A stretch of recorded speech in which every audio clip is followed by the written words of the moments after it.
Good morning guys! So ngayon nandito tayo sa Baguio City. Maglalakad-lakad tayo at mamamasyal-masyal. Ano nga ba makikita pag naglakad-lakad malapit sa SM Baguio City? So nag-hotel kami sa 456 Hotel. Ayan, kung nakikita nyo, kasama kong aking girlfriend na si Maricar. Ayan, so lalakad-lakad tayo. Tingnan natin kung ano nga ba ang vibes pag umaga dito sa Baguio City. Tara, lakad tayo.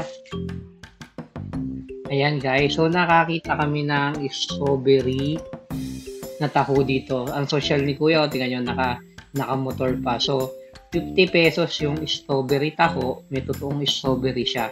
Kung makikita nyo dito sa video guys. Masarap, hindi siya sobrang tamis. So, must try ito pag pumunta kayo.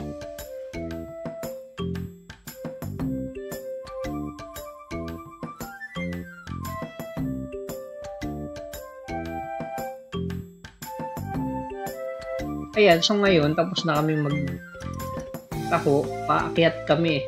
Ito lang yung nakakapagod sa Baguio. Pero ngayon, papunta kami, malapit lang yung Baguio Church. Sobrang good vibes dito. Tingnan nyo guys. Ang ganda nung church nila.